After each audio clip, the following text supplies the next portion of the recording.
Well, it is a delight to be with you. Whether you are here in the room, whether you're watching online, whether you're at location, it is such a joy to be here. My name is Laura, for anybody who hasn't met me before. And we are in the middle of Me and My Big Mouth series. Who's enjoyed this series? Yeah. So anybody else felt a kind of sense of relief, either in the room or online, stick an emoji in, that you're like, I'm not the only one. That sometimes stands in a situation, hears things said, you look around, you hoped it was someone else that said it, but actually it was you. Does anybody else felt a relief that it's not just them? And today, I'm here representing a slightly more niche group of people. I want to say that yes, my mouth is a huge problem. The issue is, it's not just my mouth. The problem is my face. I don't know whether you've ever seen a meme like this. I'm sorry for the things my face said while you were talking. Anybody else with me that their face? Okay, yes. So for you guys, today, specifically, we're renaming the series to this. Me and My Big Face. And that's what we're going to be spending some time talking about. And let me give you a beautiful example. I'm going to say some stories today. They make me look very bad, but I promise you they're all true. So you can just do with that whatever you would like. I work for Youth for Christ, and I've been part of the leadership team there for a little while. And a little while ago, someone came into one of our leadership team meetings and had worked so hard on this presentation. She had worked so hard, and it was a very long presentation. And I clearly didn't love all of the content, but I thought I was really trying to be professional. So I sat there and tried to look encouraging and all the way through. And afterwards, after the meeting, this person, wonderful, lovely person who really had worked so hard and was so wonderful, came up to me and said, Laura, I was just wondering if there was a problem. Why would there be a problem? Well, it's just, I saw your facial expressions as I was presenting today, and I wondered if we had a problem. And I was too scared, so I said, oh, no, it's fine. But what has happened is that regularly, my friends, people who know me well, send me the kind of memes that you saw just there. I was clearly feeling kind of critical about what this lovely woman had said. And my face had told her that. And so today we are looking at the topic of criticism and being critical. And so the question that we're addressing is, how do I stop being so critical? How do I stop being so critical? And as we go through this, as we look at criticism, this is the kind of idea that we're playing around with today. The expression of disapproval of someone or something on the basis of perceived faults or mistakes. So just so we're on the same page, that's what we're going with. And some of what I'm talking about today is amazing teaching I've heard from other people. So if there's any bits you go, oh, that's good, you can assume that was someone else. And then there are other bits which are just my lived experience of, unfortunately, sometimes being critical of other people, and sometimes being the recipient of other people's criticism. But I would never assume that this is you. I would never assume that. I would never assume that you have ever criticized somebody else for their driving, for example. That they're driving in the middle lane, or their lack of use of signals, that wouldn't be you.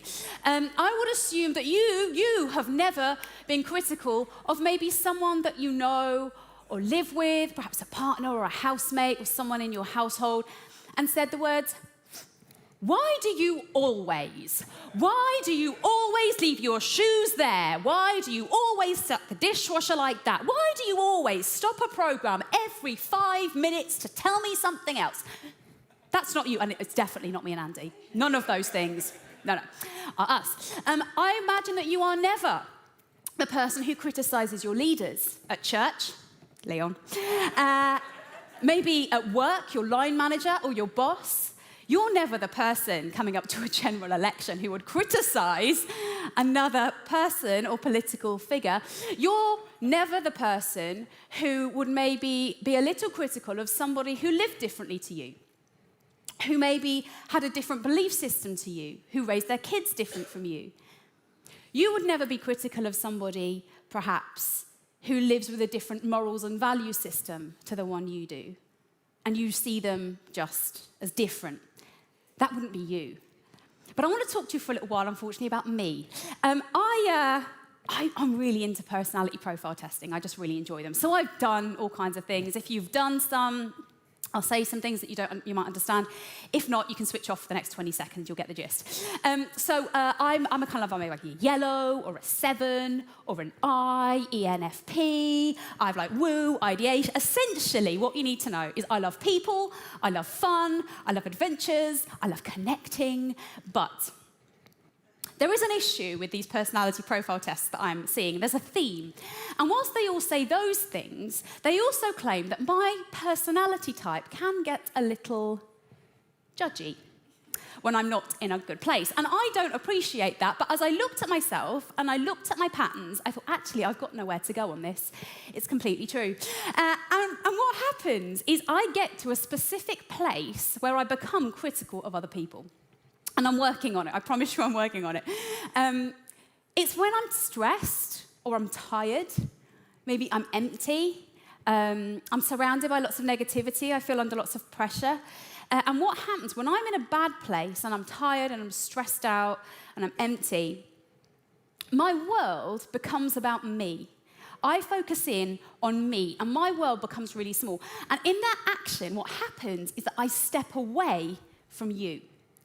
And my empathy and my compassion and my connection move away from you.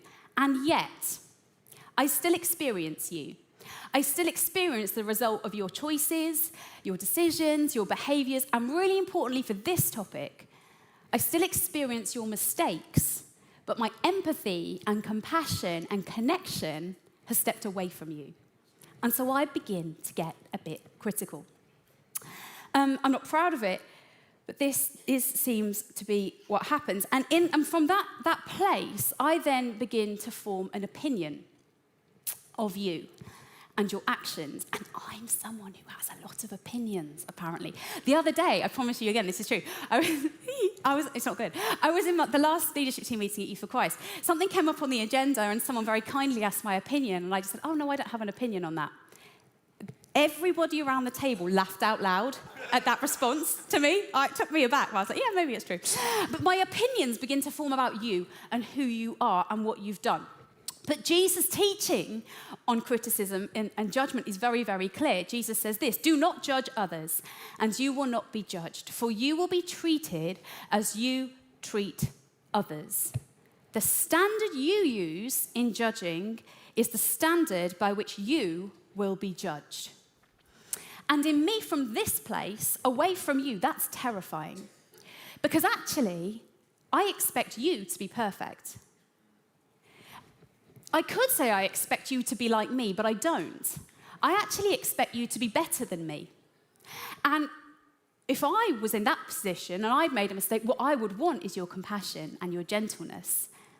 But that isn't what I give from the distance that I have created between us. So, that's what happens to me when I get judgy. But I guess what I want to spend today thinking about and the rest of our time thinking about is not just what happens to me, but when criticism gets in the mix, what happens to us? So we're going to start there. Now, when I step away from you, what happens is I create a gap between us. I create a void. And just bear with me. I'm going to come over here. I've been doing some weights recently, so this is going to be absolutely fine. Yeah, look at me. Oh, yeah. So I create a gap, right? When I step away from you, a gap happens. A gap takes place. But that gap, actually, when I become critical of you, forms a barrier, with you on one side of the barrier and me on the other. And what happens is it becomes you and me. Well, I would never spend my money on that kind of thing. I would never make that mistake. I would never speak to somebody like that. I would never treat that person like that. I would never misuse finance in that way. I would never have the moral failing that that person had. And the barrier's here. So I've separated myself from you, and it's me and it's you. But when we reach that place, it is incredibly dangerous. Because if you think that you could never make the kind of mistake that that person made, at that point, you are in very great danger of making exactly the same size mistake that that person made. It's not that you're not capable. It's just you're not in the same place as that person right now. You will have your own mistakes and your own things that you're working through. And so the idea that we're talking around today is this. Criticism creates a gap, but closeness and connection creates compassion. I'm going to tell you a story. I know this is bad, okay? What I'm about to tell you, I know it's bad. And it happened a long time ago, and I've really been trying to work on things since then, but I promise you every part of this story is true, as bad as it sounds. So at least I'm being truthful. Let's celebrate that. So when I was in uni, I did a modular degree course. So I did a degree in lots of different bits. And one of the courses that I had to do was a film course, and we had to make a film, and we were put into groups. And I was with this group of people, and there was one guy who took kind of a lead in the group, and it started off really well. And he began to get a little bit disorganized, missed some deadlines, didn't get back to people, and we were all getting a bit stressed because our grade depended on this. So I took this guy out for coffee, and I said, look, I've noticed this. I was wondering, are you okay? What's going on? We had a really good conversation. And we turned the whole thing around, and it was amazing. Is what should have happened in the story. I was at uni, and I was in a group, and we were doing this film project. This guy kept missing his deadlines, kept getting stuff wrong. And one day I got a lift with my... Oh, it's so bad. I got a lift with my friend in the car. I'm not proud. And I sat in the car, and my friend just said, hey, how's that film module going? Well, this was the moment I was waiting for to unleash the feelings that I had. Do you know, there was this guy in my group, and he's so frustrating. He's doing my head in. He's not getting back to anybody. He's doing things badly. It's all of our grade. Does he not realise it's all of our grade? I look down at my feet, and I see that my phone is calling someone. And the person on the other end of the phone has answered the phone. And it's this guy. And he has heard the entire conversation in the car. Yes, bad. And because I'm really mature, I hung up the phone and panicked. And then later on, sent a very apologetic text. And so I'm really sorry, that wasn't okay behaviour. I've just been really frustrated. I hope we're all right. That should be the end of the story. We then met as a group, okay? And he was late, true to character. And I stood with this person, and they said, so how are you finding this at the moment? Well, this was my opportunity for the live version. So I said, well, let me tell you, this person, this. Now, if I'd have been slightly more self-aware, I would have noticed their expression change partway through saying what I was saying. I didn't. I was focusing on me. And so the guy that I have just apologized to is now stood behind me, hearing the live version of what I said down the phone. It will not surprise you, our relationship did not recover from that moment. I apologized, I said that I was sorry, but I had created a barrier. And that barrier now and that gap was too big to bridge. I'd broken that relationship because of my criticism and my lack of ability to put things right. Now, here's the thing. When we create a barrier, it creates a gap. Now, I want to say that barriers are sometimes, and gaps are sometimes helpful things. It may well be that someone has hurt you, or you're really broken and hurting from something, and actually a healthy gap and a healthy boundary is a really good thing between you and that person. But what I want to say is I'm not necessarily talking about the boundary, I'm talking about the gap that's created because of the boundary. Now, what naturally happens when there's a gap anywhere is that we fill gaps. It's just what happens. Gaps get filled. So, for example, let me take you in your minds. You have got a purse or a wallet. You open it up. There was £20 in there, and now there's not. What does your brain do? Your brain knows the fact that there was £20, but your brain then begins to fill your gap in knowledge with a narrative as to what happened to that £20. I wonder if someone took it. I wonder if that person took it. I wonder if I dropped it. And so your brain naturally writes a narrative around a gap. Now, what happens is that when we criticize somebody, this gap appears, and we begin to fill the gap. Now, you then have a choice. what that gap gets filled with. You could fill that gap with the positive stuff. Oh, I'm sure they meant to do it. Maybe they're not okay. Maybe they're hurting and they need a friend. Maybe things are really tough for them at the moment. Or you could fill that gap with the negative. They always do this. They're so selfish. I can't believe they made that moral failing. They're an awful person. They're so bad. They're so selfish. And we fill this gap with rubbish. Now, Dan is going to help. Can we have a round of applause to Dan? He's given up worship leading today. Thank you, Dan. He is dealing with my rubbish. Thank you so much. And so, what happens is we fill the gap with... Get off. What happens is we fill the gap with rubbish. Do you know what? I never liked them and I never trusted them. They don't care about what I do.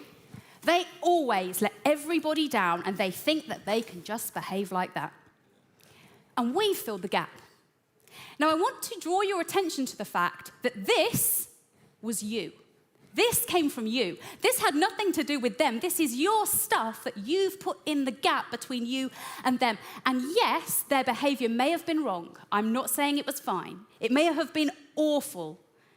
But this is yours.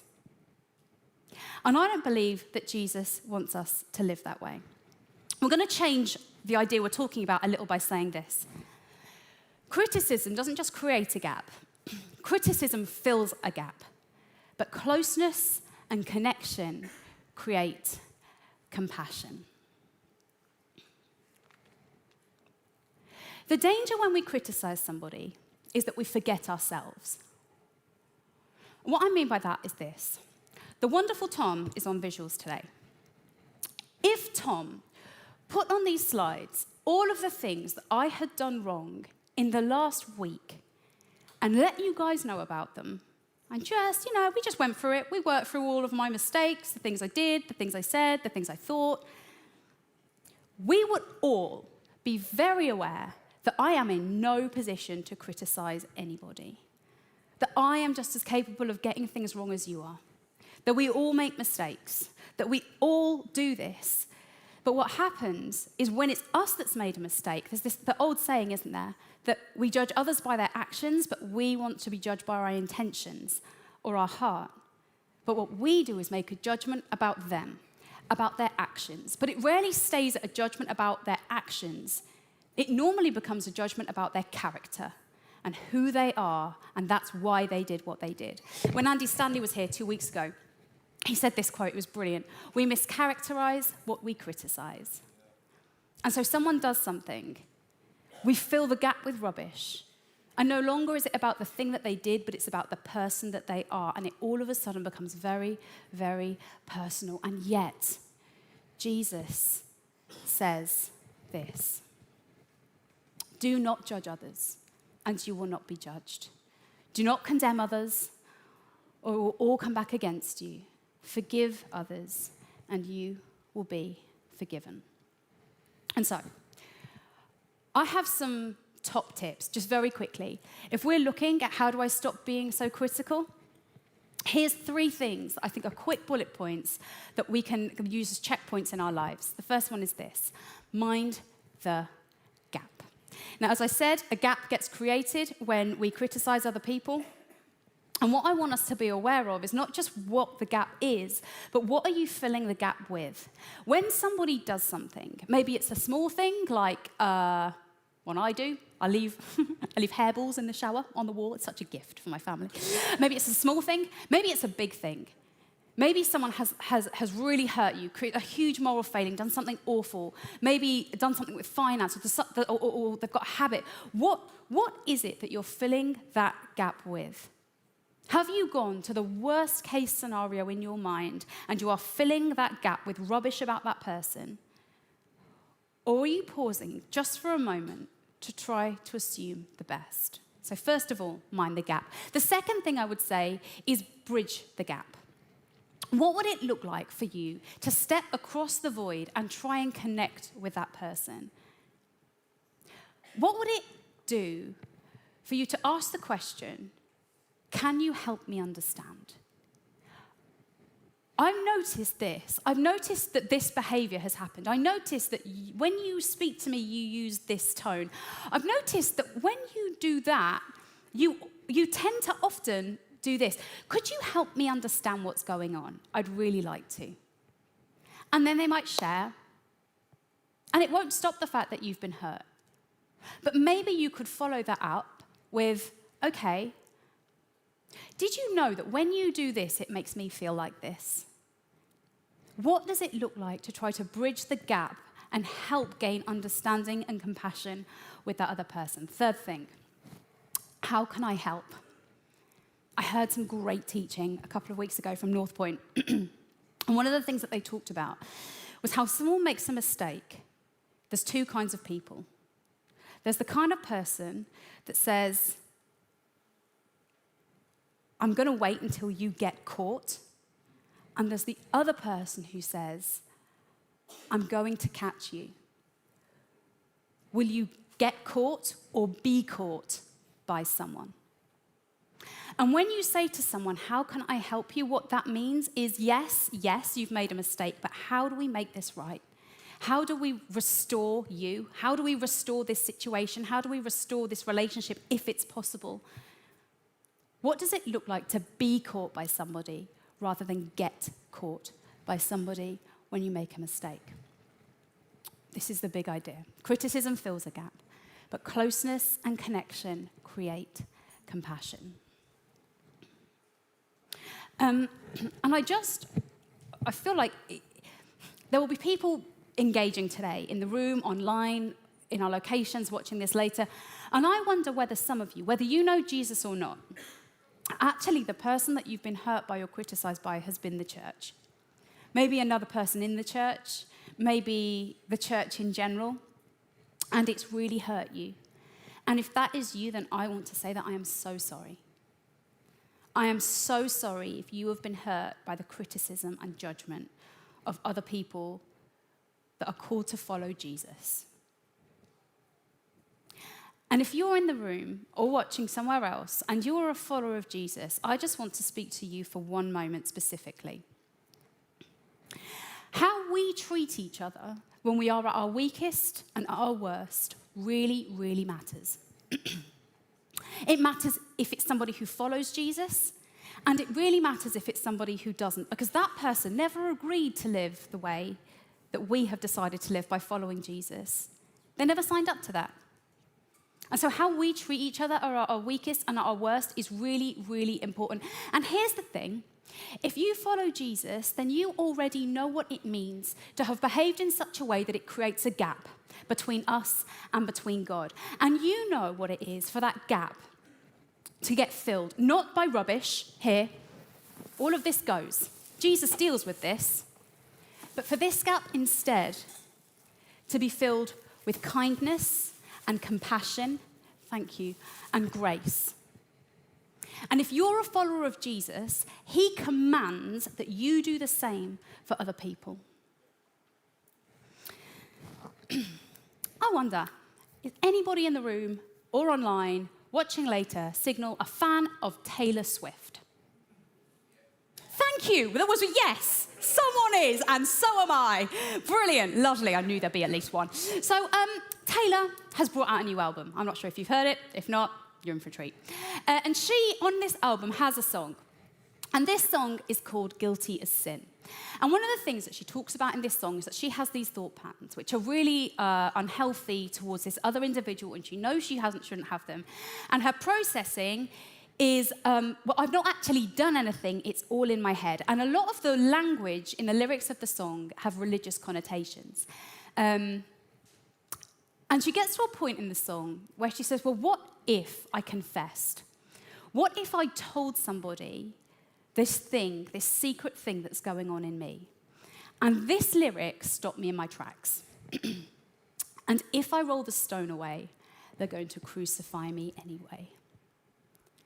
And I thought, wow, have you seen the church in such a way that this is the last place that you are going to bring your brokenness and your vulnerability? As followers of Jesus, have we created a culture of crucifixion rather than a culture of grace.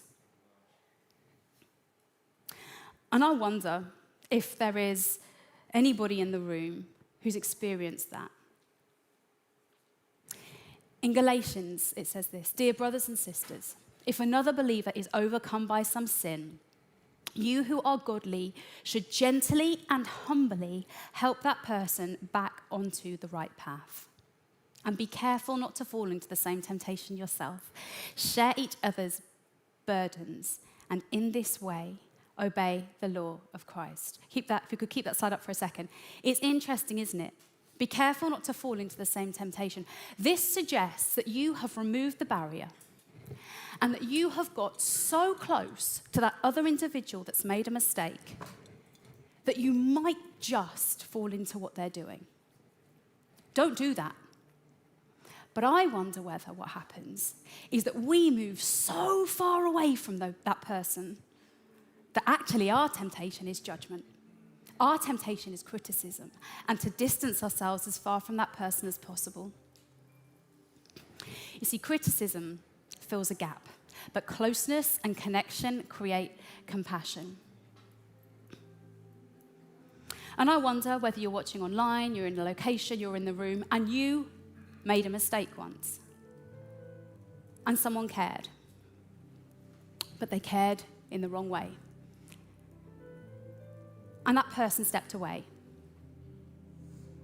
And they filled that gap with stuff. They filled that gap with a narrative. And that narrative hurt you. And that narrative wasn't just about what you did, but that narrative was about who you are. And it left you broken and it left you hurting.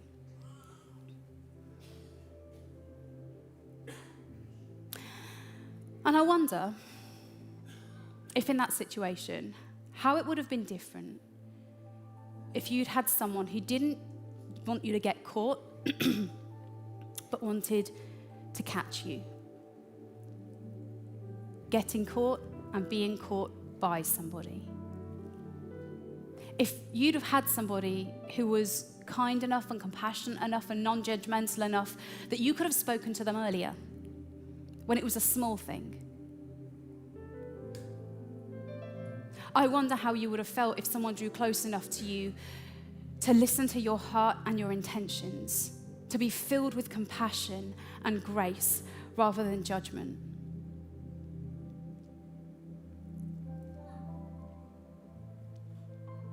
And I guess my invitation today, wherever you're watching this, is that I want to invite the entire room, the online room, the locations, to keep on writing. You see, it may well be that there is somebody who's annoyed you, someone who's really hurt you, who keeps doing that, somebody who keeps letting you down or disappointing you or just doing something that you just don't think is right. And you know what? Maybe it isn't.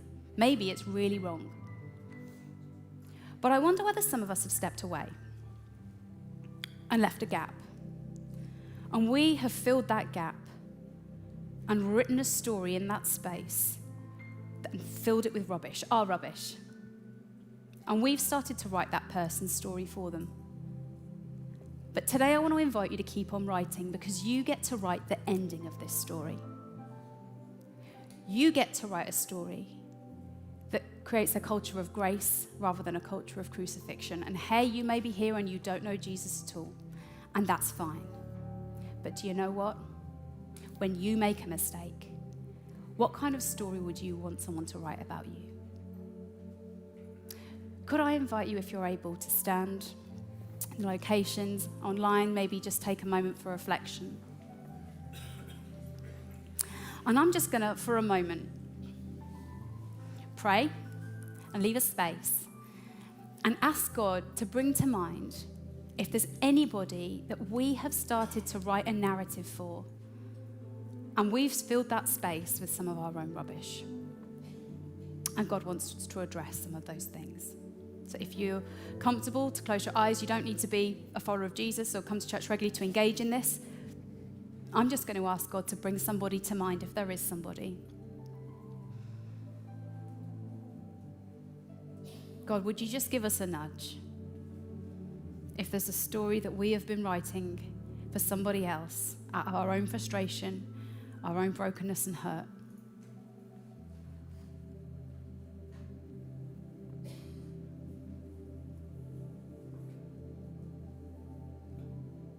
And God, we acknowledge that that person has done something wrong.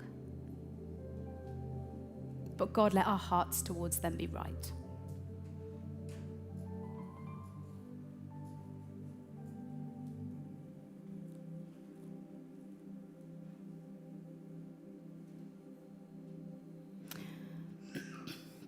And I wonder if there are some people who have been hurt, really hurt, by words that have been spoken over them by other people. Yeah, you made a mistake and you got things wrong. But the way that you were treated, it nearly broke you.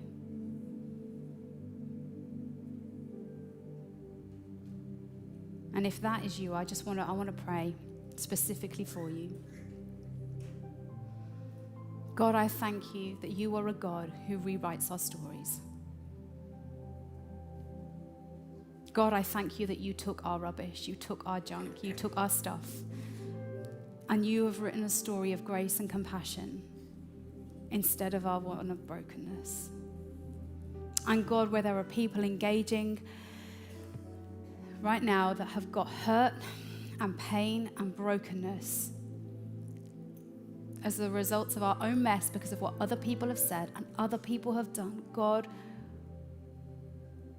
would you make room in us and bring healing? And so, God, where we have a gap, where we have room, Father, would you fill it? Would you rewrite our narrative? Would you heal our hurts? God, we make room for you to move in us now.